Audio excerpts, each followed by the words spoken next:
لا حول ولا قوة إلا بالله العلي العظيم. حسبنا الله نعم الوكيل، نعم المولى ونعم النصير.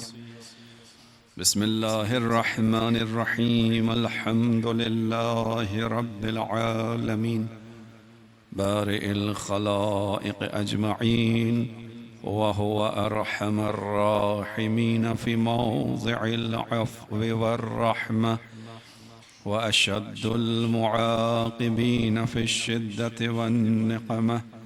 ثم الصلاة والسلام والتحية والإكرام على رسوله البشير النذير، السراج المنير، مولانا ومولى الثقلين، جد الحسنين أبي القاسم محمد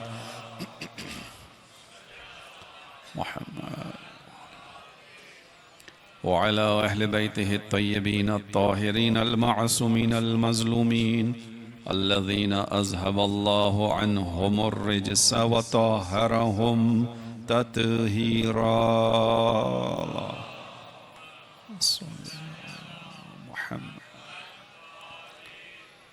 لا سيما قرة عين الرسول الزهراء البتول ومولانا صاحب العصر والزمان. أما بعد، قال الله الحكيم في كتابه الكريم: بسم الله الرحمن الرحيم. هو الذي أنزل السكينة في قلوب المؤمنين ليزدادوا إيمانا مع إيمانهم، ولله جنود السماوات والأرض، وكان الله عليما حكيما. درود بھیجئے محمد وعلى محمد.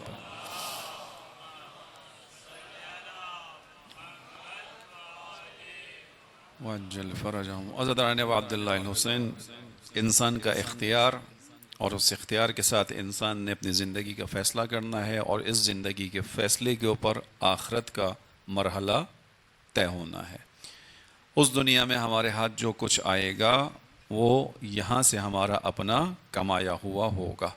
لہا ما کسبت وعلیہا مکتسبت، قرآن کی آیت. اس نفس نے جو بھی کمایا ہوگا اور جو حاصل کیا ہوگا وہی اس کو وہاں پر ملے گا. اس کا مطلب ہے کہ میں اور آپ اس دنیا میں کچھ کما رہے ہیں، تو کمانے کا ایک بنیادی اصول ہوتا ہے کہ کمانے کے لیے کچھ لگانا پڑتا ہے.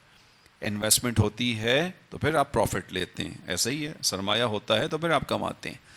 تو خداوند عالم کہہ رہا ہے کہ ہر انسان نے جو کمایا ہوگا وہی اس کے وہاں کام آئے گا. اچھا کمایا اچھا، برا کمایا برا. تو ہم کما کس چیز کے بدلے رہے ہیں؟ ہمارے پاس ہے کیا؟ سرمایہ کیا ہے کہ جس کو دے کر ہم کما رہے ہیں؟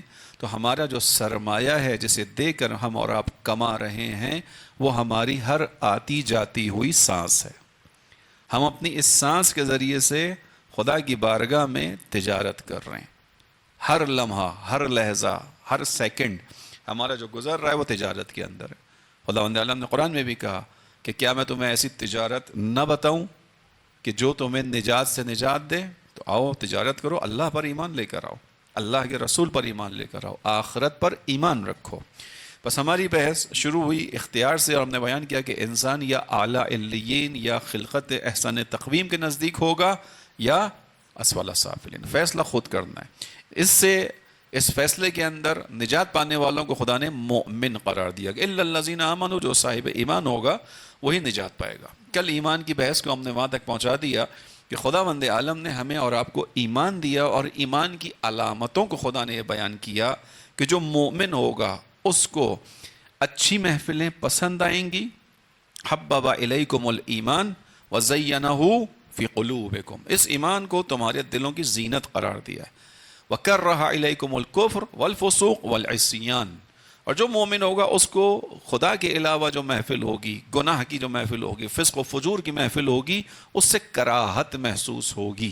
اور جب انسان اس مرحلے پر پہنچ جائے کہ اس کو الہی چیزیں پسند آنا شروع ہوں، دین پسند آنا شروع ہو، اور بے دینی سے انسان کو کراہیت محسوس ہو اپنی فطرت کے مطابق، اولئک هم الراشدون، تو یہی اہل رشد کا مقام ہے. یعنی پھر یہ انسان رشد پا چکا.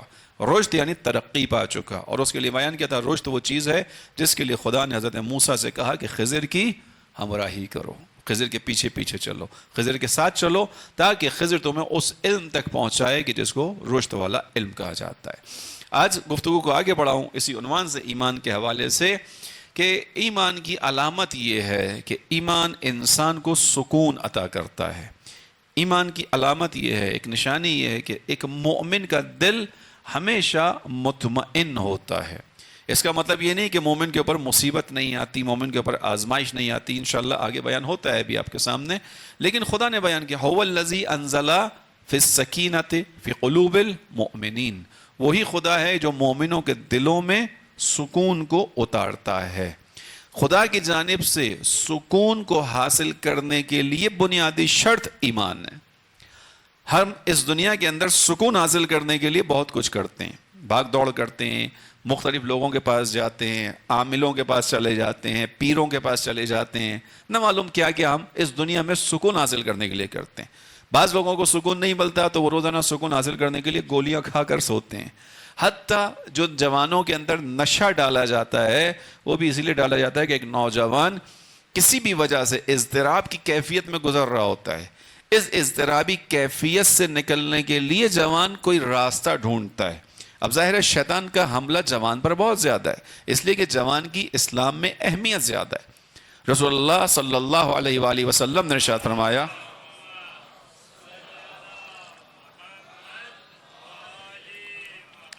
عجل فرجهم ان اللہ قد یباہی بالشاب العابد، جب ایک نوجوان خدا کی عبادت کرتا ہے، خدا اس کی عبادت کے ذریعے سے ملائکہ میں فخر و مباحات کرتا ہے۔ فخر و مباحات سمجھتے ہیں نا؟ بچوں کو سمجھانے کے لیے کہہ رہا ہوں۔ یعنی جب فرض کیجئے کسی ایک بچے نے امتحان میں اچھی پوزیشن حاصل کر لی، امتحان دیا، میٹرک کا دیا، انٹر کا دیا، گریجویشن کا کیا، اور اس میں پہلی پوزیشن لے کر آ گیا بچہ، جیسے ہی گھر آیا، گھر آ کے اس نے رپورٹ کارڈ اپنی کس کو دکھائی؟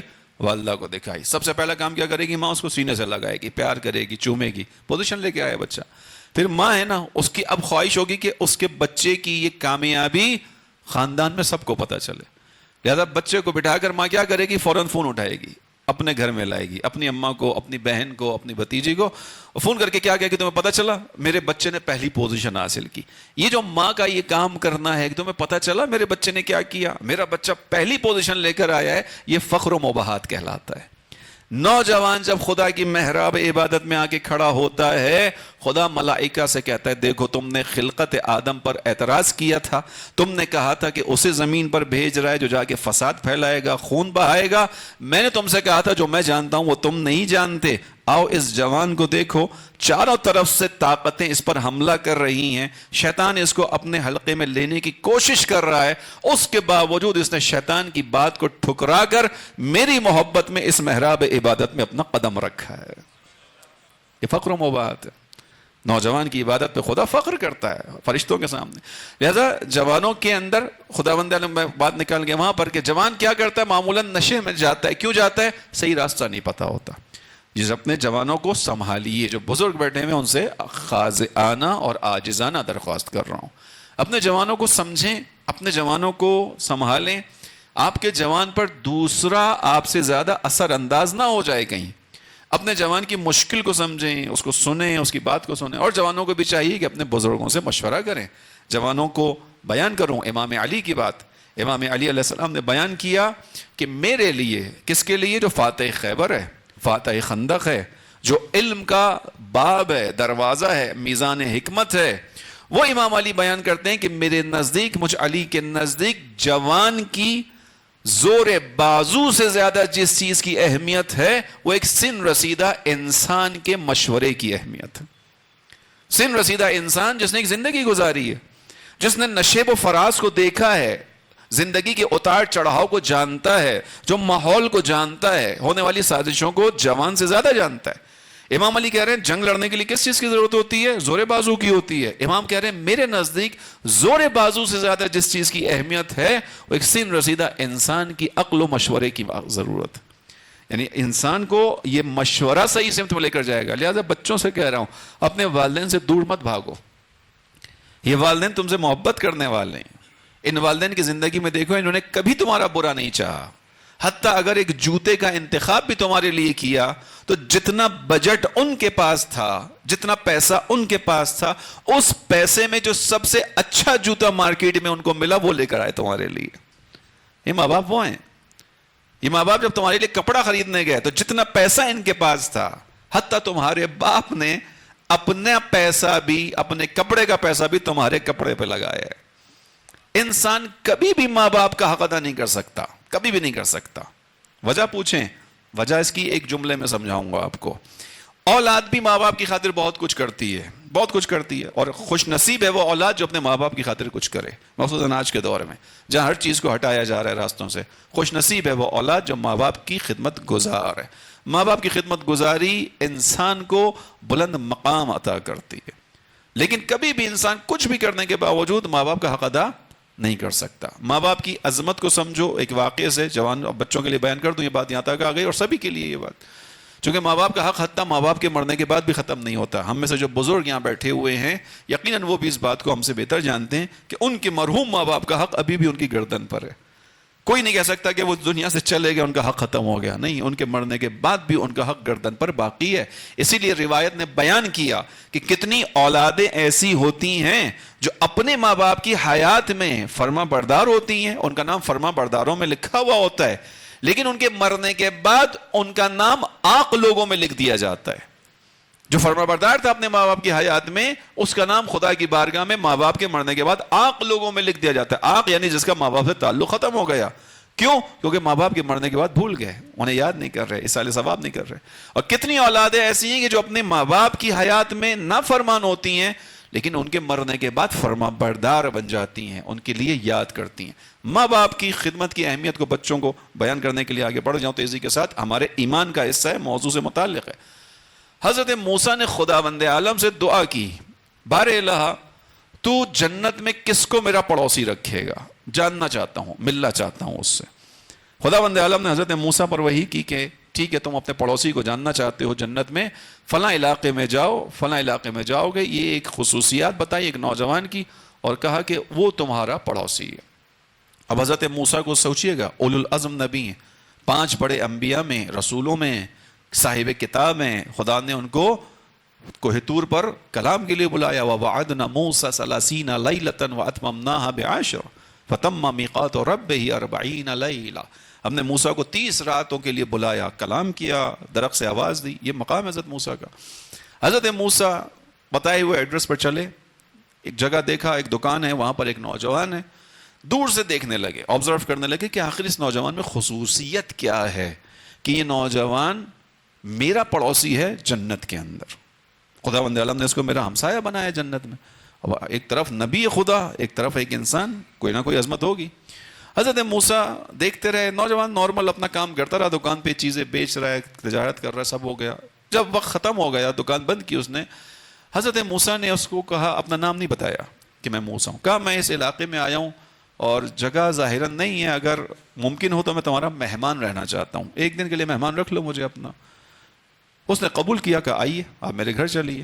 حضرت موسیٰ اس کے ساتھ چلے گئے. اب گھر کیوں جا رہے ہیں؟ تاکہ جان سکیں کہ کیا کام کرتا ہے، کیا ایکسٹرا آرڈنری کام کر رہا ہے جس کی وجہ سے خدا اس کو میرا پڑوسی بنا رہا ہے. حضرت موسیٰ گھر گئے. گھر جا کر دیکھا کہ ایک چھوٹی سی پوٹلی سی ہے جو ظاہراً ہوا میں ٹنگی ہوئی ہے. یہ نوجوان گھر گیا، حضرت موسیٰ کو ایک جگہ بٹھایا. بٹھانے کے بعد اس نوجوان نے اس پوٹلی کو رسی سے نیچے اتارا. اب جو دیکھا حضرت موسیٰ نے تو اس میں خاتون ہے جو اس پوٹلی کے اندر موجود ہے، یعنی ماں ہے اس کی. حضرت موسیٰ نے دیکھا اس نے اپنی ماں کے پاس بیٹھا، اپنی ماں کا منہ دھویا، ہاتھ دھلایا، جو ان کی حاجات تھیں، ضرورتیں تھیں وہ پوری کی، اور اپنے ہاتھوں سے ایک ایک نوالا چبا چبا کے تھوڑا تھوڑا کر کے اپنی ماں کے منہ میں ڈالنے لگا. حضرت موسیٰ نے کہا کہ تم نے ان کو اوپر کیوں رکھا؟ کہا اس لیے کہ یہ اپنا دفاع نہیں کر سکتی. میں نے اگر نیچے چھوڑ کے جاؤں ممکن ہے کوئی جانور حملہ کرے، بوڑھی ہیں، ضعیف ہیں، اپنا دفاع نہیں کر سکتی، لہذا اس لیے میں نے ہوا میں اس طرح سے معلق کر کے جاتا ہوں، پھر آتا ہوں، اس طرح خدمت کرتا ہوں. حضرت موسیٰ نے دیکھا بہت پیار سے، بہت احترام سے اپنی ماں کے منہ میں ایک ایک نوالا ڈال رہا ہے، ایک ایک نوالا چبا چبا کے نرم کر کے بالکل. جب اس نے کھانا کھلا دیا تو حضرت موسیٰ نے دیکھا کہ اس خاتون کے لب ہلے. حضرت موسیٰ تھوڑا فاصلے پر بیٹھے تھے اور وہ مستقل کچھ لب ہلا کر ہونٹوں سے کچھ کہے جا رہی ہیں. موسیٰ نے پوچھا اس نوجوان سے، یہ تمہاری ماں کیا کہہ رہی ہے؟ وہ نوجوان ہنسا، چونکہ ابھی نہیں جانتا یہ موسیٰ ہے سامنے. ہنس کے کہتا ہے میری ماں کو بھی پتہ نہیں کیا ہو گیا، میں اتنا سا کام کرتا ہوں اس کے لیے، یہ ہر دفعہ جب میں اس کا کام کر کے فارغ ہوتا ہوں یہ مجھے دعا دیتی ہے کہ خدا تجھے موسیٰ کے ساتھ محشور کر دے،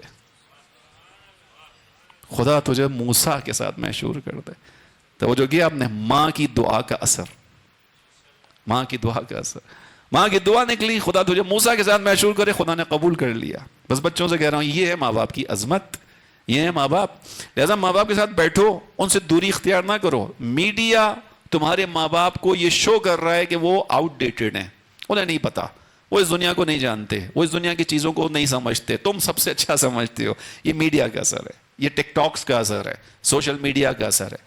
تمہارے بھلائی کو تمہارے ماں باپ سے زیادہ اچھا کوئی نہیں جانتا، اس کو یقین سے جاننا۔ تمہارے سارے دوست احباب جس وقت تم پر مشکل پڑے گی چھوڑ کے بھاگ جائیں گے، جو تمہاری خاطر جان دینے کے لیے کھڑا ہوگا تمہارا باپ ہوگا، ایسا ہی ہوگا۔ زیادہ اس چیز کو سمجھنے کی ضرورت ہے۔ بس ہوتا کیا ہے، نوجوان پھر اپنے دوستوں کے اندر نشے میں چلے جاتے ہیں، کیوں؟ کیونکہ سکون چاہیے ہوتا ہے۔ خدا کیا کہہ رہا ہے، سکون کہاں ملے گا؟ سکون میں دوں گا۔ هو الذي انزل السکینة فی قلوب المؤمنین لیزدادوا ایمانا مع ایمانہم، وہی خدا ہے جو سکون دے گا مگر مومن کے دل میں دے گا تاکہ اس کے ایمان میں مزید اضافہ ہو جائے۔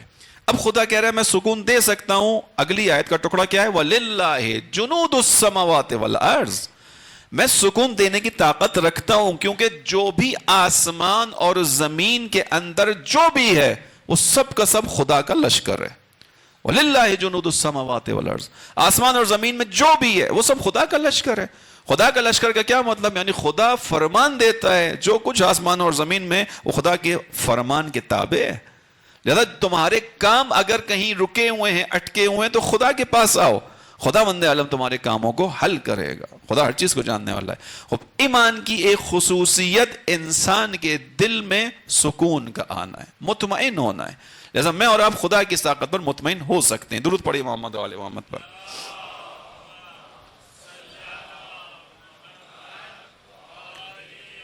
اب اس اطمینان کو، اس سکون تک پہنچنے کا راستہ کیا ہے؟ خدا کی معرفت ہے۔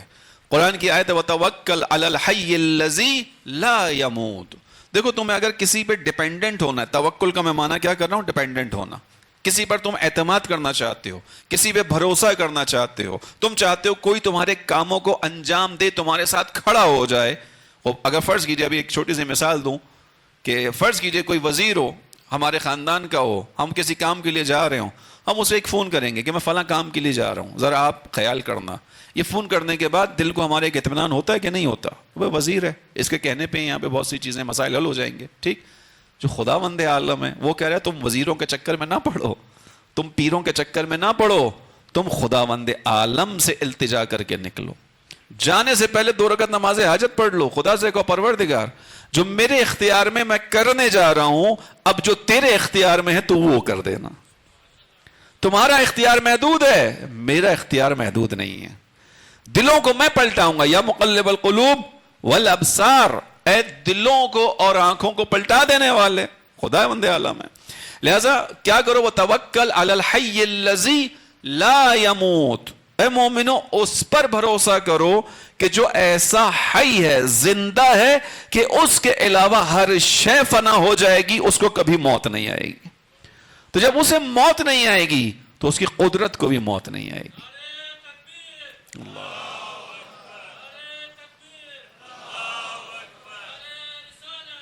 رسول اللہ، یا رسول اللہ، یا علی، یا علی، اللہم صلی علی محمد۔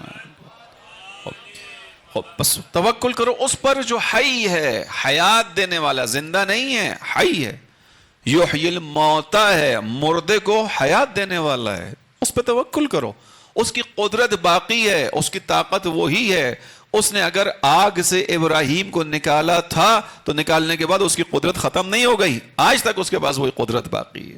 اس نے اگر حضرت موسیٰ اور ان کی قوم کے لیے دریا میں راستہ بنایا تھا تو اس کی آج بھی وہی قدرت موجود ہے۔ اس نے اگر اپنے حبیب کو ایک مکڑی کے جالے کے ذریعے سے محفوظ کر لیا تھا تو اس کی وہ قدرت آج بھی موجود ہے۔ تم اس پر بھروسہ تو کرو، تم اس پر اعتماد تو کرو۔ خداوند عالم اسباب کو مہیا کرنے والا ہے. خوب سمجھے گا ان بحثوں کو, قرآن کی باتیں آپ کے سامنے کر رہا ہوں, مومن کی علامتوں میں بیان کر رہا ہوں میں, اور آپ صاحب ایمان ہیں. ایمان ہوگا تو اسفل سافلین سے بچ جائیں گے. یہ ذہن میں رکھتے ہوئے ہماری ساری باتیں چلیں گی انشاءاللہ. خدا اسباب فراہم کرنے والا ہے. ہم فارسی میں کہتے ہیں خدا سبب ساز بھی ہے, سبب سوز بھی ہے. یعنی سبب بناتا بھی ہے, سبب مٹاتا بھی ہے. خدا کا اختیار ہے.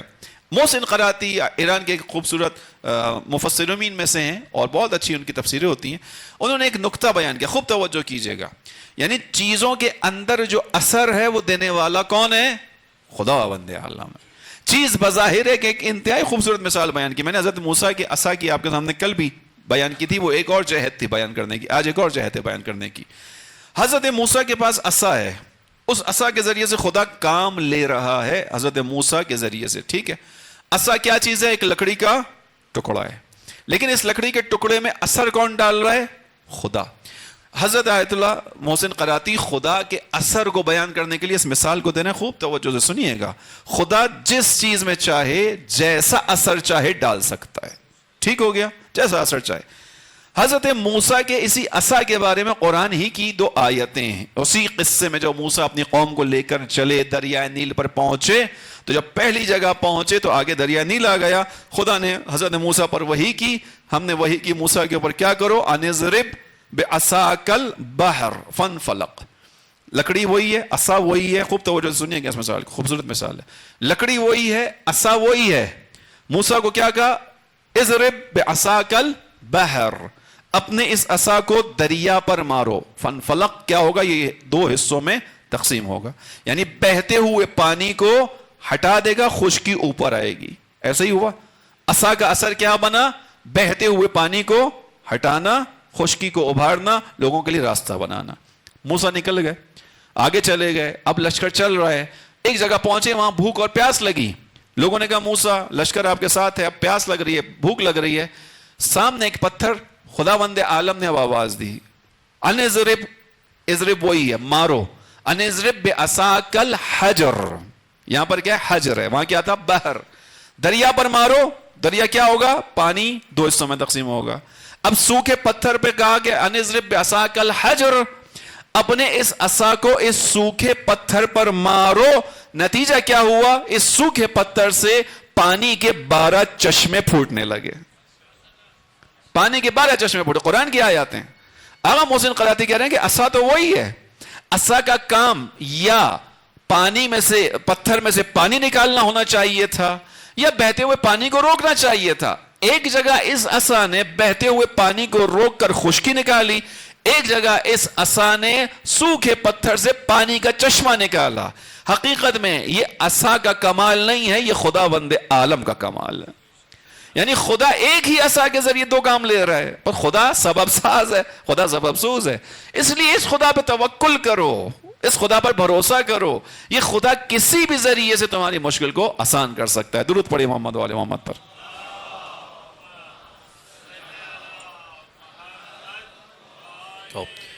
انسان اگر ان آیات کو اپنی زندگی میں دیکھے عزیزوں, قرآن کریم میں جا کر پڑھے, انسان کو اطمینان ملے گا کہ میں اس خدا سے متعلق ہوں, وہ خدا کہ جس نے اس بھری کائنات کو خلق کیا. اس کائنات کو خلق کرنے کے بعد اس نے اس کائنات پہ نگاہ نہیں ڈالی, اس نے اس کائنات کو خلق کرنے کے بعد مجھ سے, انسان سے کہا, بنی آدم سے کہا, یا بنی آدم خلقت الاشیاء لاجلک, اے آدم کی اولاد, اس پوری کائنات کو تیری خاطر خلق کیا ہے. وَخَلَقْتُكَ لِأَجْلِي, اس کائنات میں سے فقط تجھے اپنے لیے چنا ہے, میں نے تجھے اپنے لیے منتخب کیا ہے. یہ ہم سب کے لیے. یعنی خداوند عالم اس کائنات میں سے کس چیز کو طلب کرتا ہے؟ زمین کے اندر پتھروں کو جوہر میں بدلنے والی ذات کون ہے؟ خداوند عالم ہے. دریاؤں کے اندر بہتے ہوئے سیپ کے اندر موتی کو پیدا کرنے والا کون ہے؟ خداوند عالم ہے. اس کائنات سے خدا کو کچھ نہیں چاہیے. اس کائنات کو خدا نے انسان کے لیے رکھا. اس کائنات میں سے خدا نے انسان کو اپنے لیے رکھا. خدا نے انسان کو رکھنے کے بعد کہا کہ نبی کو دیکھنا, نبی کے پیچھے پیچھے چلنا, تاکہ تم میرے پاس آنے کے قابل بن سکو. بس ایمان کا اثر کیا ہے؟ انسان کو اطمینان قلب عطا کرتا ہے. ایمان کا اثر کیا ہے؟ اطمینان قلب کے لیے ذکر خدا کو کہا گیا. الا بذکر اللہ تطمئن القلوب. آیا انسان کے دل کو خدا کے ذکر سے سکون نہیں ملتا، خدا کے ذکر سے ہی سکون ملتا ہے۔ انسان خدا کی قدرت پر یقین رکھتے ہوئے خدا کو یاد کرے، جو میں نے ابھی 2 مثال آپ کے سامنے بیان کر دی ہیں۔ دریا وہی ہے، پتھر وہی ہے، دریا ہے، اور عصا وہی ہے، خداوند عالم ہے۔ بس عزیزوں، ایک چیز طے کر لیں، ہم اور آپ اس دنیا میں جو آئے ہیں محدود وقت کے لیے آئے ہیں، اور اس محدود وقت کے لیے جو آئے ہیں ہم نے اس دنیا سے جانا ہے۔ اس دنیا کے اندر ہمیشہ کے لیے کوئی بھی باقی نہیں بچے گا۔ کل من علیہا فان ویبقى وجہ ربک ذو الجلال والاکرام، جو کچھ بھی ہے زمین کے اوپر سب ختم ہو جائے گا۔ ہر انسان نے جانا ہے۔ اگر طے ہے کہ اس زمین پر طے ہوتا کہ اس زمین پر کسی نے ہمیشہ کے لیے باقی رہنا ہے تو وہ کس کو رہنا چاہیے تھا؟ صاحب لولاک کو رہنا چاہیے تھا۔ لولاک لما خلقت الافلاک، اے حبیب آپ کو بنانا مقصود نہ ہوتا اس کائنات میں کچھ بھی خلق نہ کرتا۔ تو جس کے قدموں کی دھول یہ کائنات ہے، جب وہ ہمیشہ اس دنیا میں نہ رہے، اس کے اندر کہا جاتا ہے کہ جب احمد مرسل نہ رہے کون رہے گا؟ ٹھیک ہے، لہذا اس حقیقت کو سمجھنا ہے، اس کے بعد اپنی زندگی کو سمجھنا ہے اور اس میں فیصلوں کو کرنا ہے۔ جو ہماری شروع کی گفتگو، جو لوگ چل رہے ہیں شروع سے ان تک باتیں منتقل ہو رہی ہیں انشاءاللہ۔ فیصلہ کرنا ہے کس طرح سے چلنا ہے۔ امتحان، آزمائش ہماری ہونی ہی ہونی ہے۔ خداوند عالم نے اس دنیا میں پیدا ہی آزمائش کے لیے کیا ہے، سختی کے لیے کیا ہے۔ خداوند عالم نے اگر بغیر آزمائش کے کسی کو گزروانا ہوتا تو اہل بیت علیہ السلام تھے۔ سب سے زیادہ جو مصیبتیں پڑیں وہ اہل بیت پر پڑیں، اس لیے کہ ہمارے رہنمائیں۔ ٹھیک ہو گیا۔ اب اگر انسان کا خداوند عالم پر بھروسہ ہوگا، اطمینان ہوگا تو زندگی آسان گزرے گی۔ اب اس کے اندر جو وقت بچا ہے اس میں آپ کے سامنے ایک قرآن کریم کا قصہ رکھوں۔ قرآن کریم کا قصہ فرضی نہیں ہے، حقیقت پر مشتمل ہے۔ آیات قرآن کریم کی سورہ بقرہ کی 246 سے لے کر 251، 246 سے 251۔ حوالہ اس لیے دے رہا ہوں کہ بچے جوان جا کر اس کو دوبارہ پڑھیں، دیکھیں اس کے اندر کیا پیغام ہے۔ پیغام یہ ہے کہ انسان مومن وہ ہے جو خدا پر بھروسہ کرتا ہے۔ جب خدا پر بھروسہ کرتا ہے تو خدا پھر اس مومن کے ساتھ کیا کرتا ہے، خود توجہ سے سنیے گا۔ تذکرہ ہے حضرت موسیٰ کے بعد کا۔ حضرت موسیٰ کے بعد بنی اسرائیل کی قوم ہے، زندگی گزار رہی ہے۔ ان کے زمانے کے اندر اس وقت کا جو بادشاہ ہے جالوت، اس نے لوگوں کی زمینوں پر قبضہ کر لیا، اس نے لوگوں کے امکانات مکانات پر قبضہ کر لیا، لوگوں کو اپنا غلام بنا لیا، بادشاہ اس زمانے کا۔ اسی زمانے میں خدا کے ایک نبی ہیں جن کا نام ہے شموئیل یا شموئیل، خدا کے نبی حضرت موسیٰ کے جانشینوں میں سے۔ لوگ ان کے پاس آئے، آنے کے بعد کہا کہ ہماری زمینوں پر قبضہ ہو گیا، ہمیں غلام بنا لیا گیا، ہمیں قید کر لیا گیا۔ اب ایک گزارش کروں گا، یہ جتنی بھی گفتگو کر رہا ہوں آپ مومنین اور میں اپنی اس دنیا کے جو ہمارے اوپر حالات گزر رہے ہیں اس کو سامنے رکھ کے سنیے گا۔ قرآن کریم قصے اس لیے نہیں سناتا کہ انسان کو سلائے۔ ماں قصہ سناتی ہے اپنے بچے کو رات کو سلاتے وقت، کیوں؟ تھپ تھپاتے ہوئے لوری سناتی ہے، قصہ سناتی ہے تاکہ اپنے بچے کو کیا کر سکے؟ سلا سکے۔ قرآن قصہ سنا رہا ہے تاکہ ہم سوتی ہوئی غفلت سے جاگ جائیں۔ خدا کا قصہ بیان کرنا بیداری کے لیے ہے، خدا کا قصہ سلانے کے لیے نہیں ہے۔ قوموں کو بیدار ہو کر سنو، پچھلی قوموں کا حال دیکھو، خدا کی قدرت پر یقین رکھو، آگے بڑھو۔ اب آپ اور میں اپنے اپنے حالات کو دیکھے رکھیے گا، یعنی ہم بھی مشکلات میں، ہمیں بھی چاروں طرف سے گھیرا ہوا ہے۔ مخصوصاً کوئٹہ کے مومنین عرصے سے امتحان سے گزر رہے ہیں۔ امتحان تو دینا ہے، میں نے عرض کیا امتحان سے کوئی گریز نہیں ہے۔ امتحان کو دینا کیسا ہے یہ فیصلہ ہوگا، امتحان کو دینا کیسا ہے یہ فیصلہ کرنا ہے۔ وہ شروع کی بحث ہماری، اختیار آپ کا ہے۔ یعنی ایک بچہ جو پڑھ رہا ہے، کلاس میں جا رہا ہے، ماں باپ فیس دے رہے ہیں، اس نے امتحان دینے جانا ہے۔ امتحان کیسا دے گا اس کا فیصلہ خود کرے گا۔ اگر پورا وقت، پورا سال شرارتوں میں، باتوں میں، کھیل کود میں، موبائل میں گزار دے گا تو امتحان کے جلسے میں جا کے بیٹھے گا تو، لیکن امتحان ہوگا کیسا؟ ناکامی والا۔ اور اگر سمجھے گا، اس قیمت کو سمجھے گا، اس فیسلٹی کو سمجھے گا، محنت کرے گا، پڑھے گا اور امتحان کے جلسے میں جا کے بیٹھے گا، کیسا امتحان دے گا؟ پوزیشن لے کر آئے گا۔ تو امتحان دینا کیسا ہے یہ فیصلہ آپ کا اور میرا ہے، کس طرح دینا چاہتے ہیں۔ با ایمان حالت میں رہتے ہوئے امتحان دینا ہے یا خدا نخواستہ ایمان میں کمزوری کرتے ہوئے امتحان دینا ہے، یہ فیصلہ آپ نے کرنا۔ ٹھیک، لہذا اس زمانے میں بھی لوگوں کا امتحان ہوا۔ جالوت نے گھیر لیا، سب کو چاروں طرف سے گھیر لیا، تمام امکانات، تمام وسائل، تمام ان کی زمینیں وغیرہ سب پر قبضہ ہو گیا۔ آئے اپنے نبی کے پاس، شموئیل کے پاس، کہا کہ کیا کریں، ہم تو پھنس گئے، چاروں طرف سے پھنسے ہوئے۔ اور آپ ایک کام کریں کہ ہمارے لیے ایک ملک کو، یعنی ایک بادشاہ کو، ایک حاکم کو، یا ایک سردار کو، میں اس کا ترجمہ کروں گا سردار، ایک سردار کا انتخاب کریں تاکہ ہم اس سردار کے ساتھ مل کر اس کے پرچم تلے چل کر اپنے آپ کو اس ظلم سے نجات دے سکیں۔ حضرت شموئیل نے کہا کہ دیکھو، اگر تمہارا کوئی سردار بن گیا، قافلہ سالار بن گیا، تمہارا رہنما بن گیا، اور تمہیں اگر اس وقت دشمن سے لڑنا پڑا تو لڑو گے۔ یہ قرآن کی آیات بیان کر رہا ہوں، اس کو پڑھیے گا، 245-46 سے لے کر 251 سورہ بقرہ۔ اگر تمہارا اس طرح سردار ہو گیا، ایک مرکز بن گیا، لڑو گے؟ تو لوگوں نے کہا کہ کیوں نہیں لڑیں گے، ہمارے گھروں پر قبضہ ہے، ہماری زندگی اجیرن بنی ہوئی ہے، ہماری زندگی مشکل میں ہے، ہم لڑیں گے، امتحان دیں گے، آگے بڑھیں گے۔ انہوں نے کہا ٹھیک ہے، تمہارے لیے خداوند عالم سے طلب کرتا ہوں۔ توجہ کیجیے گا، نبی کے پاس آئے تھے، نبی چاہتا کسی کو بھی بنا دیتا، لیکن چونکہ سردار، رہنما، رہبر، امام بنانے کی بات تھی، نبی نے کہا خدا جو کہے گا میں وہ کروں گا۔ نقطہ یہ ہے کہ اس کا مطلب ہے کہ لوگوں کا رہنما، امام اپنی مرضی سے نہیں بنایا جاتا، یہ فیصلہ خدا کرتا ہے۔ اور اس کے بعد وقت گزر گیا، انہوں نے لوگوں کو جمع کیا، کہا کہ ان اللہ قد بعث لکم طالوت ملکا، تم آئے تھے کہ تمہارے لیے ایک رہنما سردار چاہیے، طالوت کو خدا نے تمہارا سردار قرار دیا۔ اب جیسے ہی طالوت کا نام سنا ایک دم سے پریشان ہوئے۔ کیوں پریشان ہوئے؟ طالوت کون تھا؟ طالوت اس زمانے میں ایک انتہائی سادہ سا نوجوان تھا۔ اس کا کام کیا تھا؟ ماشکی تھا۔ ماشکی کس کو کہتے ہیں؟ بچے نہیں سمجھیں گے، بڑے سمجھتے ہیں۔ پہلے زمانے میں پانی پلانے والا ماشکی کہلاتا تھا، یعنی روڈوں پر، گلیوں میں، سرائے خانوں کے اندر پانی کی جو سپلائی کرتے تھے وہ ماشکی کہلاتے تھے۔ ان کے پاس ایک بوتل ہوتی تھی، چمڑا ہوتا تھا، اس کے اندر پانی ہوتا تھا۔ سقا، آج کے معنی میں آپ ترجمہ کر لیں، سقا پانی پلانے کا کام کرتا تھا۔ ظاہری طور پر کوئی عہدہ نہیں تھا۔ اب یہ جو آئے تھے بنی اسرائیل کے بڑے بڑے لوگ، انہوں نے کہا کہ ان یکون لہ الملک علینا، وہ ہمارا بادشاہ کیسے بنے گا؟ وَنَحْنُ أَحَقُّ بِالْمُلْكِ مِنْهُ، ہم اس سے زیادہ سزاوار ہیں کہ اگر بننا ہے کسی کو سردار، لیڈر، رہنما، تو ہم میں سے کسی کو بننا چاہیے۔ اعتراض کر رہے ہیں، کیوں وہ ہمارا لیڈر نہیں بن سکتا؟ اس لیے کہ اس کے پاس مال دنیا میں سے تو کچھ بھی نہیں ہے۔ توجہ کیجیے گا، مال دنیا میں سے کچھ بھی نہیں ہے، خالی ہاتھ ہے، نادار ہے، دولت ہی نہیں ہے اس کے پاس، پیسہ ہی نہیں ہے اس کے پاس، لہٰذا یہ کیسے ہمارا لیڈر بنے گا، کیسے ہمارا بادشاہ بنے گا، کیسے ہمارے اوپر حکومت کرے گا؟ یہاں پر حضرت شموئیل نے جواب دیا، دیکھو تمہارا میزان، تمہارا معیار غلط ہے۔ تم جس کے پاس پیسہ ہو اس کو سمجھتے ہو وہ لیڈر ہے۔ اب یہاں پر میں کہہ رہا ہوں، میں نے پہلے ہی کہہ دیا، ہم اپنی ان باتوں کو آج کے زمانے میں لاگو کرتے ہوئے سنیں۔ ایسا نہ ہو کہ ہمیں بھی، ہماری قوم کو بھی فقط وہ لیڈ کر رہا ہو جس کی جیب میں پیسہ زیادہ ہو، وہ اپنے پیسے کے ذریعے سے قوم پر اپنا اثر جما رہا ہو، اور لوگوں کی نگاہوں میں بھی یہی ہو کہ ہاں یہ بہت ریسورسفل آدمی ہے، یہ بہت پیسے والا آدمی ہے، یہ بہت طاقت والا آدمی، لہذا اس کے پیچھے چلو۔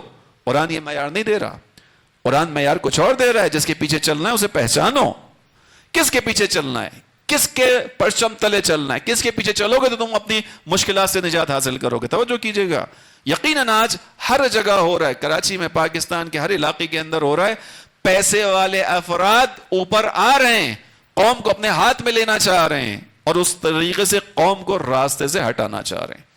پہچانیے ان چیزوں کو، قرآن بیان کر رہا ہوں آپ کے سامنے، کسی کی لکھی ہوئی کتاب سے کوئی سبق نہیں پڑھ رہا، قرآن بیان کر رہا ہوں۔ لوگوں نے کہا یہ کیسے ہمارا سردار بنے گا؟ ان یکون لہ الملک علینا ونحن احق بالملک منہ، ہم اس سے زیادہ سزاوار ہیں۔ ولم یؤتا سعۃ من المال، اس کے پاس تو پیسہ ہی نہیں ہے، خالی ہاتھ ہے۔ حضرت شمول نے پھر جواب دیا کہ میں نے تھوڑی بنایا ہے، ان اللہ اصطفاہ علیکم، توجہ سے سنیے گا، ان اللہ اصطفاہ علیکم، اس کو تو خدا نے تم پر فوقیت دی ہے، میں نے تھوڑی کیا ہے۔ ان اللہ اصطفاہ علیکم، اس کو خدا نے چنا ہے تمہارے اوپر۔ وَزَادَهُ، توجہ سے، وَزَادَهُ بَسْطَةً مِّنَ الْعِلْمِ وَالْجِسْمِ، اس کو جو خدا نے تمہارا امام بنایا، رہنما بنایا، سردار بنایا، تمہارے میزان کے مطابق اس کے پاس پیسہ نہیں ہے، لیکن خدا نے کس میزان پر، کس معیار پر اس کو چنا؟ زادہ بسطۃ من العلم والجسم، خداوند عالم کی نگاہ میں یہ ہے کہ اس کے پاس علم اور شجاعت تم سب سے زیادہ ہے۔ اس کے پاس چونکہ علم اور شجاعت سب سے زیادہ ہے، خدا نے اس بنیاد پر اس کو تمہارا رہنما قرار دیا ہے. اب میں یہاں پر ایک جملہ کہتے ہوئے آگے ضرور پڑھنا چاہوں گا کہ بس بعد رسول بھی ہم اسی معیار کو سامنے رکھ لیں. حضرت شمول نے بیان کیا کہ جو رہنما ہوتا ہے جو اللہ کی جانب سے ہو وہ علم اور شجاعت میں سب سے زیادہ ہو تو قوم کی رہنمائی کرنے کا حقدار ہے. رسول کے بعد پورے عالم اسلام پہ نگاہ ڈال لیں, اگر علی سے زیادہ علم اور شجاعت والا کوئی نظر آئے تو اس کو رہنما مان لیں, اور اگر علم اور شجاعت علی کے دروازے پر نظر آئے تو علی کے دروازے پر آ جائیے.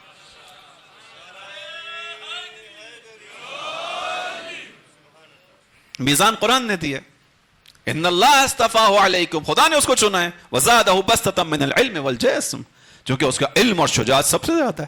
امام علی کے لیے اسی لیے ہم امام علی کی امامت کے قائل ہیں رسول اللہ کے بعد, چونکہ علم کے اندر امام علی سے بڑھ کر کوئی نہیں ہے. تاریخ گواہ ہے خلفاء بن گئے خلیفہ, بہت ساری جگہوں پر مشکلات میں پھنسے, اور جب پھنسے تو علی کے دروازے کی طرف آنا پڑا. تاریخ میں ثبت ہوگا جملے, لولا علی لہلک فلاں, لولا علی لہلک فلاں, علی نہ ہوتے تو میں ہلاک ہو جاتا. علم کا فیصلہ, شجاعت سب کے سامنے واضح, جہاں کوئی نہیں جاتا تھا وہاں علی جاتے تھے. کوئی میدان ایسا دکھائیے جہاں علی مرتضی پلٹ کر واپس آئے ہوں.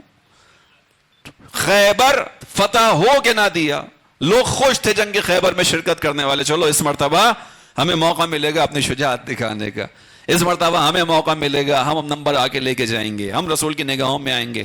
وہاں سے وہ خیبر کا جو وہ تھا مرحب, وہ اس کی کھڑکی کھول کر گردن باہر نکالتا تھا, میں آؤں نیچے, لوگ ڈر جاتے تھے. تاریخ بیان کر رہا ہوں, میں آپ کو ویسے ہی محظوظ کروانے کے لیے نہیں کہہ رہا, شجاعت بیان کر رہا ہوں. آخرکار خیبر کو فتح کرنے کے لیے کیا ہوا, علی مدینے میں تھے, قلعہ خیبر کے پاس نہیں تھے. رسول اللہ نے امام علی علیہ السلام کو بلایا, ایسے ہی ہے نہیں تاریخ کے اندر, بلایا. امام علی کی آنکھوں میں درد تھا, رسول اللہ نے اپنا لعاب دہن لگایا, علی مرتضیٰ کی آنکھیں شفا یاب ہوئیں, تو پھر علی مرتضیٰ مرحب کا مقابلہ کرنے نکلے, اور پھر جا کر اس خیبر کو تنہا فتح کیا جس دروازے کو 40 لوگ مل کر کھولا کرتے تھے. اس کے بارے میں شاعر نے خوبصورت شعر کہا ہے کہ ہم نے کہا تو مورد الزام ہو گئے, ہم نے کہا تو مورد الزام ہو گئے, خیبر میں خود نبی نے کہا یا علی مدد, یا علی یا علی. معیار کیا دیا حضرت شمویل نے, وزادہ بسطۃ فی العلم والجسم, اس کو علم اور شجاعت میں تم پر فوقیت حاصل ہے, اس لیے تمہارا سردار بنا ہے, پیسہ تھوڑی سبب بنتا ہے. بس عزیزوں یہاں پر بھی دیکھنا ہے, ہمارے یہاں بھی جو قومیات کے اندر اگر کوئی آگے آ رہا ہے, اگر آپ کو نظر آ رہا ہے کہ کوئی قوم کی باغ دوڑ کو اپنے ہاتھ میں لینا چاہ رہا ہے, میزان دیا ہے قرآن نے, علم اور شجاعت. علم بھی کون سا علم, کیمسٹری کا علم نہیں, فزکس کا علم نہیں, وہ سارے علم ہیں, اپنی جگہ اہمیت رکھتے ہیں, لیکن وہ علم جو خدا کے راستے کی پہچان بتا سکتا ہو, جو خداوند عالم کی رضا بتا سکتا ہو, یعنی دین کا علم, جس کو پتا ہو کہ اس وقت اسلامی طور پر میرا فریضہ کیا ہے. خوب, وزادہ بسطۃ فی العلم والجسم. حضرت طالوت چلے, خوب غور سے سنیے گا, آگے چلے لشکر, بہرحال اب لوگوں نے مان لیا, بادل نخواستہ مانا طالوت کو اپنا سردار, اور چلنے لگے. اب جب یہ چلے سب پہنچے وہاں پر جہاں پر جالوت کا لشکر تھا. اب آگے جالوت کا لشکر, اسے دیکھ کر یہ سارے لوگ اب زور خوف زدہ ہو گئے. اس جالوت کے لشکر کو دیکھ کر انہی لوگوں نے جنہوں نے آ کر کہا تھا کہ ہمارے لیے ایک سردار کا انتخاب کریں, رہنما کا انتخاب کریں, ہم اس کے ساتھ جا کر لڑیں گے, انہی لوگوں نے جب دیکھا جالوت کے لشکر کو تو دیکھ کر کہنے لگے کہ ہم تو جالوت کا مقابلہ نہیں کر سکتے. لشکر میں سے آواز آنا شروع ہوئی, آہستہ آہستہ خوف چھانے لگا. توجہ کیجئے گا, آہستہ آہستہ لوگوں کے حوصلے پست ہونے لگے. ہم تو جالوت کا مقابلہ نہیں کر سکتے, جالوت کا لشکر ہے, اس کے پاس اسباب ہیں, اس کے پاس وسائل ہیں, اس کے پاس سب کچھ ہے. کس چیز کے لیے بحث یہاں تک لے کر آیا تھا؟ اب ان لوگوں کا تذکرہ جو مومن تھے. قال الذین یظنون انہم ملاق اللہ, انہی لوگوں کے اندر جو مقابلہ کرنے آئے تھے جالوت کا, حضرت شموئیل کی قوم, انہی لوگوں میں گروہ تھا. اس گروہ کی خصوصیت کیا ہے کہ یہ حقیقی معنی میں مومن تھے. توجہ کیجئے گا, حقیقی معنی میں مومن تھے.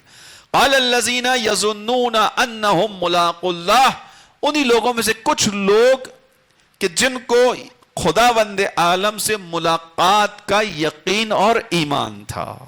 ایمان کیا کام کرتا ہے, یظنون انہم ملاقو اللہ، جن کو یقین تھا کہ انہوں نے خدا سے ملاقات کرنی، انہوں نے ایک جملہ کہا، کم من فئۃ قلیلۃ غلبت فئۃ کثیرہ باذن اللہ.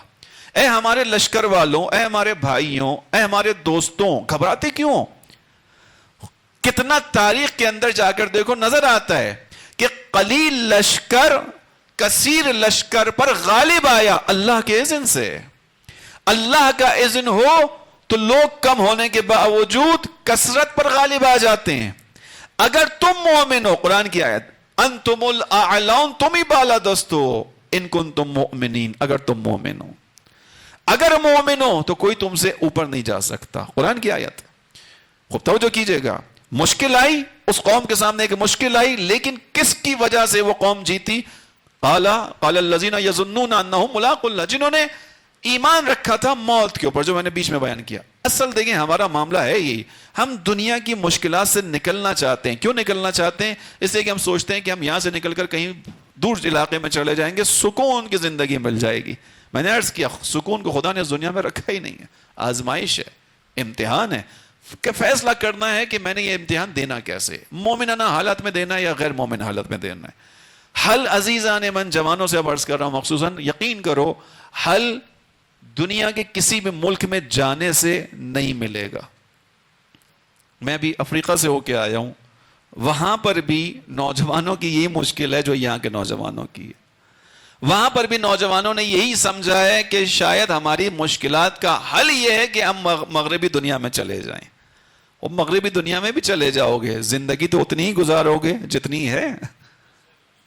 ابھی کتنے نوجوان آپ نے دیکھا اپنی آنکھوں سے، کشتی میں بیٹھ کر گئے، کشتی پلٹ گئی، 700 لوگ مر گئے اس دریا کے اندر. یہ ایک کشتی کا واقعہ تھوڑی ہے، روزانہ کی تعداد میں ایسے ہی ہو رہا ہے. ایسا ہی ہے. کس نے کہا کہ مغربی دنیا میں جاؤ گے تو تمہاری دنیا جنت بن جائے گی؟ جاؤ پوچھو ان لوگوں سے جو وہاں رہ رہے ہیں. اور بالفرض وہاں پر رہتے ہوئے آسائش آسانی فراہم ہو بھی گئی تو یہ دیکھنا کہ اس کی قیمت کیا دینی پڑ رہی ہے. اس کی قیمت کیا دینی پڑی. جو میں مسائل وہاں پہ بھائی ابھی سن کے آیا ہوں افریقہ میں بیان کیے، ان کے اوپر ہم نے باتیں کی، ڈسکشنز ہوئے. ان میں یہ تھا کہ وہاں قیمت اپنی نسل کی قربانی ہے. قیمت نسل کی قربانی ہے. آپ اپنے آپ کو بچا لو گے، محفوظ رکھو گے، کیونکہ یہاں سے آپ نے اپنا براٹ اپ کیا ہے، آپ کی جوانی یہاں گزری ہے، دل میں محبت ہے، اہل بیت ہے، نور ہے، سب کچھ ہے. وہ بچہ جو وہاں پیدا ہوگا اس سے بھی شاید ایک نسل کو بچا لو، دوسری نسل بہت مشکل سے ہاتھ میں رہے گی. یہ جو امیگریشن کھلی ہوئی ہے، یہ آپ کی اطمینان سے اس بات کو جانیے گا، آپ کی ہمدردی میں نہیں کھلی، ان کے مقاصد ہیں. ان کے مقاصد ہیں. اپنے مقاصد کو پورا کرنے میں منع نہیں کر رہا، جس کو جاننا ہو جائے، لیکن سوچے. مومن وہ ہے جو سوچتا ہے. امام علی نے بیان کیا، ان البصیر من سمع فتفکر. اہل بصیرت، سمجھدار، وائز مین وہ ہے جو سنتا ہے، پونڈر کرتا ہے، سوچتا ہے. ان البصیر من سمع فتفکر. یعنی بصیر وہ نہیں ہے، صاحب بصیرت وائز پرسن وہ نہیں ہے کہ جو سنتا ہے اور عمل کرتا ہے. نہیں، سنے گا، سوچے گا، پہلے سوچنے کے بعد نتیجے کا پہنچے گا، کیلکولیٹ کرے گا، ایویلویٹ کرے گا چیزوں کو، اسسمنٹ کرے گا چیزوں کے، پھر جا کے فیصلہ کرے گا. اب سوچو، میں نوجوانوں سے کہہ رہا ہوں، حل یہ تو نہیں ہے کہ سارے لوگ یہاں سے نکل جائیں، کوئٹہ کو دشمنوں کے لیے خالی کر کے چلے جائیں. مقابلہ ہے بھائی، دنیا مقابلے کی جگہ ہے. آئے مقابلے کے لیے دنیا کے اندر. میں نے کل یا پرسوں آپ کے سامنے روایت پڑھی تھی کہ جس شخص نے رسول اللہ سے آ کر کہا مجھے خدا سے محبت ہے، اس نے کیا کہا تھا رسول اللہ نے؟ اگر خدا سے محبت ہے تو پھر کیا کر، مشکلات کے لیے آمادہ ہو جا. اس کے بعد اس نے رسول اللہ نے کہا تجھے مجھ سے محبت ہے؟ اس نے کہا ہاں. رسول اللہ نے کہا پھر تہمتوں کے لیے تیار ہو جا. پھر رسول اللہ نے پوچھا علی سے محبت ہے؟ اس نے کہا جی علی سے محبت ہے. رسول اللہ نے کیا کہا تھا؟ شہادت کے لیے آمادہ رہنا. علی کی محبت کی جزا شہادت ہے. علی کی محبت کی جزا ہے، سزا نہیں ہے، جزا ہے. اس انسان نے مرنا ہی مرنا ہے، کہیں پہ بھی مرے گا. توجہ کیجئے گا. بس اپنی قوم کو سمجھیں عزیزوں، جوانوں سے مخصوصاً کہہ رہا ہوں، سمجھیں ان باتوں کو، سوچیں، سوچ کر فیصلہ کریں. اگر واقعی سب کچھ سوچنے کے بعد آپ کو یہ سمجھ میں آئے کہ ہاں میں یہ شہر چھوڑ کے چلا جانا چاہیے دشمنوں کے حوالے کر کے، بسم اللہ. اگر سوچنے کے بعد اس نتیجے تک پہنچے تو بہت اچھا پہنچے، لیکن سوچیں. امتحان تو دینا ہے. اس امتحان میں کامیابی سکون کے ساتھ کون گزارے گا؟ جس کا ایمان قوی ہوگا. حضرت طالوت کے قصے میں کیا بیان کیا؟ سامنے لشکر تھا، مجہز لشکر تھا، ان کے پاس کچھ بھی نہیں تھا، چھوٹے سے وسائل تھے، لوگ ڈر گئے بہت سارے، لیکن جن کا ایمان مضبوط تھا انہوں نے اپنے لوگوں کے حوصلوں کو پست ہونے نہیں دیا.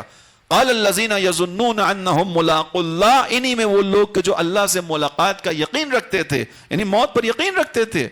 انہوں نے جانتے تھے کہ اس میدان میں نہیں تو گھر پہ موت تو آنی ہے، تو جب مرنا ہے تو میدان میں کیوں نہ مروں، دشمن کا مقابلہ کر کے کیوں نہ مروں. جب انہوں نے یہ فیصلہ کیا، نتیجے میں کیا ہوا؟ خداوند عالم نے ان کے ہاتھوں سے جالوت کو شکست دے دی. جالوت کا لشکر تباہ ہو گیا اپنے پورے اسباب و وسائل کے ساتھ. اس آیت کو اگر آج کے دور میں میں اپلائی کرنا چاہوں تو آپ کے سامنے مدافعین حرم کی مثال رکھ سکتا ہوں. جالوت کا لشکر یعنی داعش پوری دنیا سے، اس کے بارے میں کل ہی میں نے یہاں رہتے ہوئے ایک ڈاکومنٹری دیکھی، جوانوں سے کہہ رہا ہوں جا کے دیکھیے. اب وہ خود بیان کر رہے ہیں کہ داعش کو کیوں بنایا گیا تھا، داعش کیسے بنی تھی. پوری دنیا کے ناپاک لوگوں کو جمع کر کے داعش کا لشکر بنایا گیا تھا. پوری دنیا کے ناپاک لوگوں کو جمع کیا، داعش بنائے، وسائل دیے، امکانات دیے، ان کو سپورٹ دی، میڈیا سپورٹ دی. ہالی ووڈ کے باقاعدہ ڈائریکٹرز، جوان اس کو اچھی طرح سمجھ جائیں گے، فلم ڈائریکٹرز باقاعدہ سیریا اور عراق میں آئے تاکہ ان کی کارروائیوں کو پروفیشنل انداز میں فلمائیں اور دنیا کے اندر بھیجیں جو ہم نے دیکھی ہیں. ان فلموں کا اثر ہم پر کیوں اتنا زیادہ ہوا؟ اس لیے کہ پروفیشنل انداز میں بنائی گئی تھی. اور اس کے ڈائریکٹرز ہالی ووڈ کے ڈائریکٹرز تھے، بہت سارے وہ تھے جو وہاں پہ کام کرتے ہیں، یہ جو اس میڈیا سے تعلق رکھتے ہیں وہ بات سمجھ گئے اچھی طرح میری. ایسی سپورٹ کی گئی تھی، پوری دنیا سے لایا گیا تھا، وسائل کی فراوانی تھی. ہر اسلامی ملک بظاہر اسلامی ان کے پیچھے تھا، سعودیہ، قطر، بحرین، کویت اور امریکہ، اسرائیل، سب کی سپورٹ تھی ان کے ساتھ. نتیجہ کیا ہوا یہ بتائیے؟ وہ جالوت کا لشکر تھا، اس کے مقابلے میں طالوت کا لشکر تھا. طالوت کون تھا؟ قاسم سلیمانی تھا.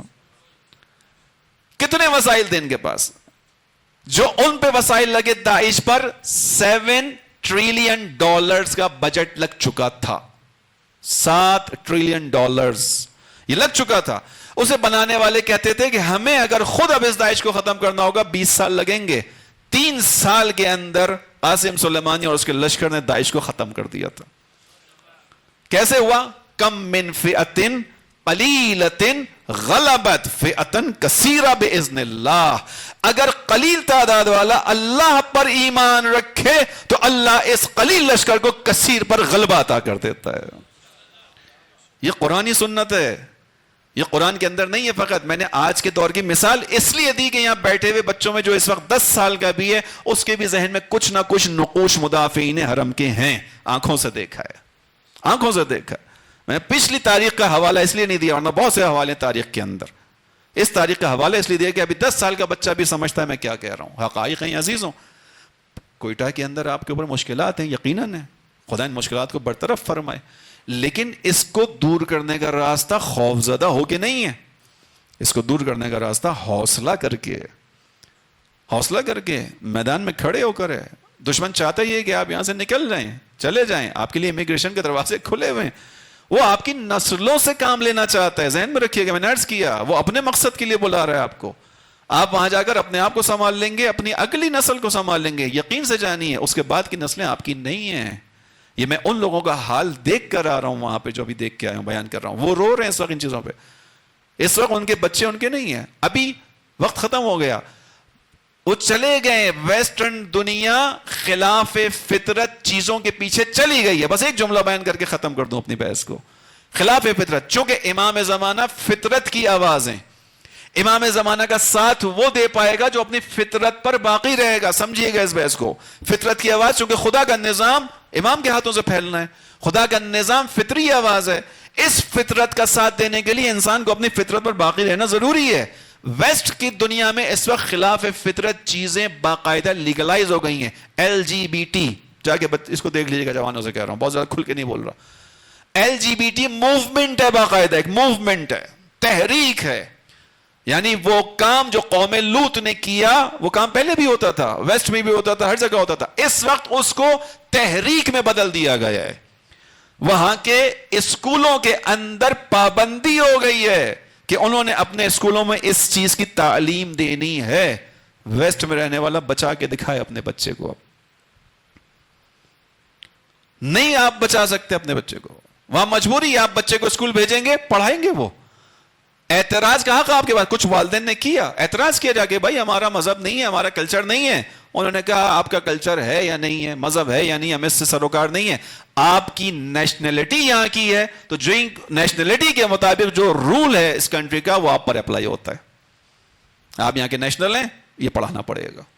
ہم 5 سال کا جو آپ کا بچہ ہوگا, ہم اس سے پوچھیں گے لڑکی بن کے زندگی گزارنا چاہتے ہو کہ لڑکا بن کے زندگی گزارنا چاہتے ہو. میں چھوٹی چھوٹی چیزیں بیان کر رہا ہوں, خلاف فطرت چیز پہ چلے گئے, وہ خلاف فطرت, اس سے کھل کے نہیں بول سکتا. خلاف فطرت چیزوں پہ جائیں گے, کتنا بچائیں گے آپ؟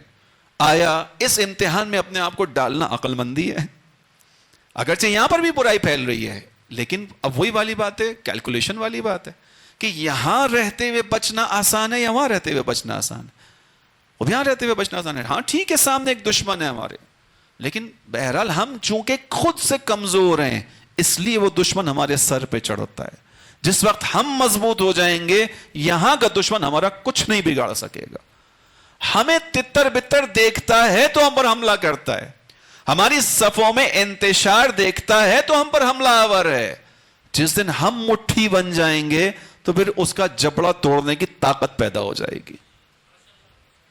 ہم مٹھی نہیں ہیں, ہم نے اپنی انگلیوں کو کھلا رکھا ہے. توجہ کیجئے گا عزیزاں, بس قرآن کی آیت کیا بیان کی؟ امتحان ہے, امتحان سے گزرنا ہے. فیصلہ کرو امتحان کیسے دینا ہے, اچھا دینا ہے برا دینا ہے, مومنہ طور پہ دینا, غیر مومن طریقے سے دینا ہے.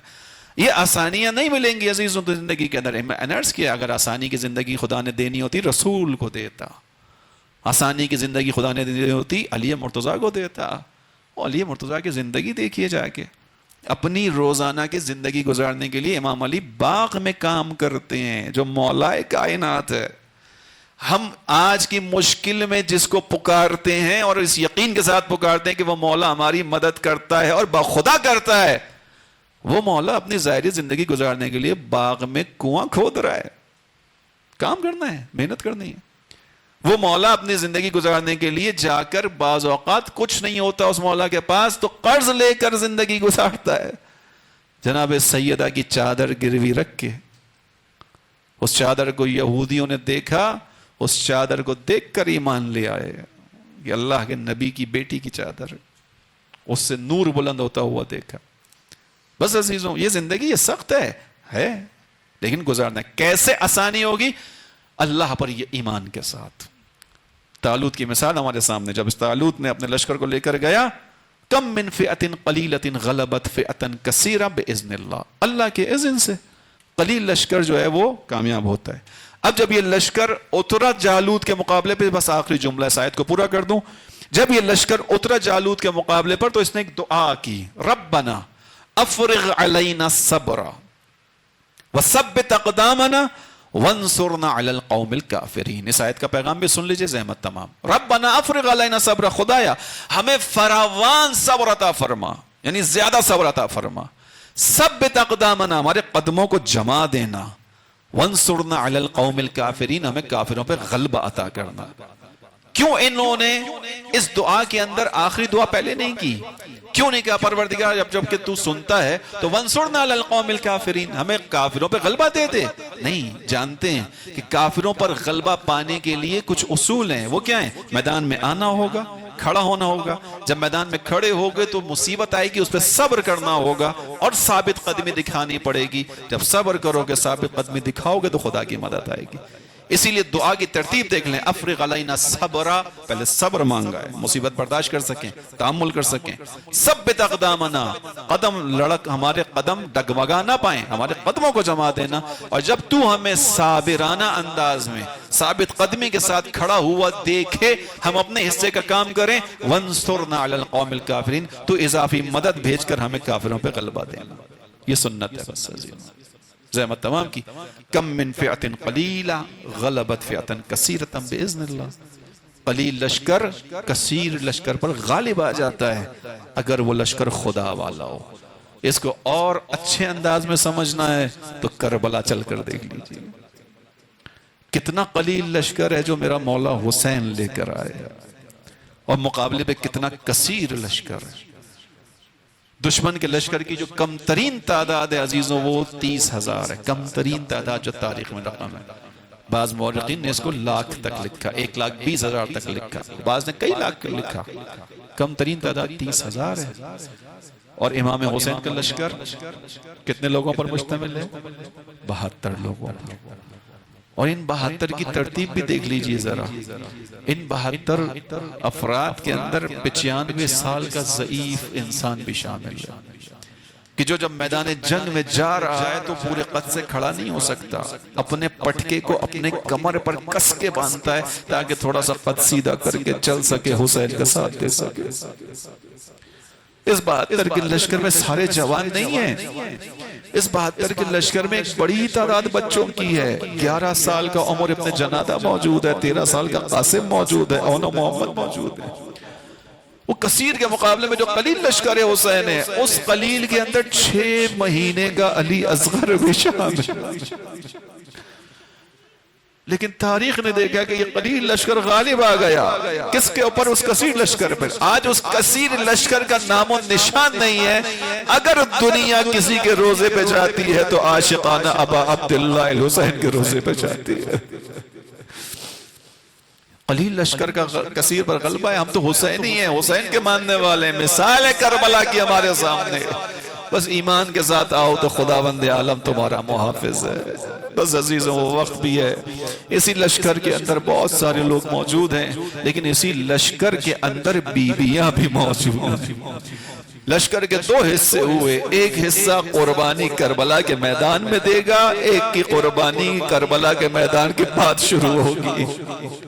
بس وہ وقت بھی آتا ہے کہ کربلا کے میدان کے بعد کے مراحل سید سجاد کے ہیں۔ اسی لیے جب امام سجاد کے پاس امام حسین آئے، بیٹا غش میں پڑا ہوا تھا، امام حسین نے نشانہ ہلایا، سید سجاد نے آنکھیں کھولی، دیکھا بابا کے جسم پر زخم کے نشان، خون ہے، چہرے پر خون ہے۔ گھبرا کر پوچھا، این عمی العباس، میرے چچا عباس کا ہے؟ این اخی علی اکبر، میرا بھائی علی اکبر کا؟ امام حسین کیا تفصیلی جواب دیتے؟ ایک جملے میں کہا، میرے لال بس اتنا سمجھ لے، مردوں میں یا تو موجود ہے یا میں موجود ہوں۔ سب چلے گئے۔ حضرت عباس، امام سجاد نے اٹھنا چاہا، پھوپھی اماں مدد کیجیے، عصا دیجیے۔ امام نے پوچھا، بیٹا کیا ارادہ ہے؟ کہا بابا آپ کی مدد کرنا چاہتا ہوں۔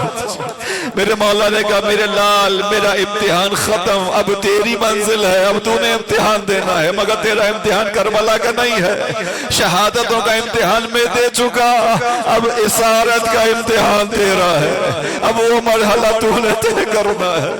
بس عزیز و سید سجاد اس امتحان کے علم بردار ہیں جو اب کربلا کے بعد شروع ہوا ہے۔ کربلا کے بعد یہ قافلہ لٹا پٹا قافلہ چلا ہے، کربلا سے کوفہ کی طرف چلا۔ اب جو کوفہ کے اندر داخل ہونے لگتا ہے، اور سب چھتوں پر کھڑے ہوئے ہیں، انہیں بتایا جاتا ہے باغیوں کا گروہ آ رہا ہے۔ چھتوں پر کھڑے ہوئے لوگ تماشا دیکھتے ہیں۔ ام کلثوم کی آواز آتی ہے، یا اہل الکوفہ غضوا ابصارکم، اے کوفے والے اپنی آنکھوں کو نیچے کر لو، علی کی بیٹی میرے دھاؤ۔ اسی قافلے میں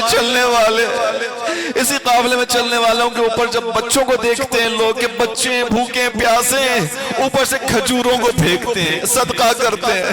اب بچے کچھ فطرت کے مطابق آگے بڑھتے ہیں، بھوک ہے، آگے بڑھ کے جیسے کھجور اٹھانا چاہتے ہیں، آواز دی جاتی ہے بیبیوں کی طرف سے، بچوں ان کھجوروں کو ہاتھ نہ لگانا، صدقہ ہم پر حرام ہے۔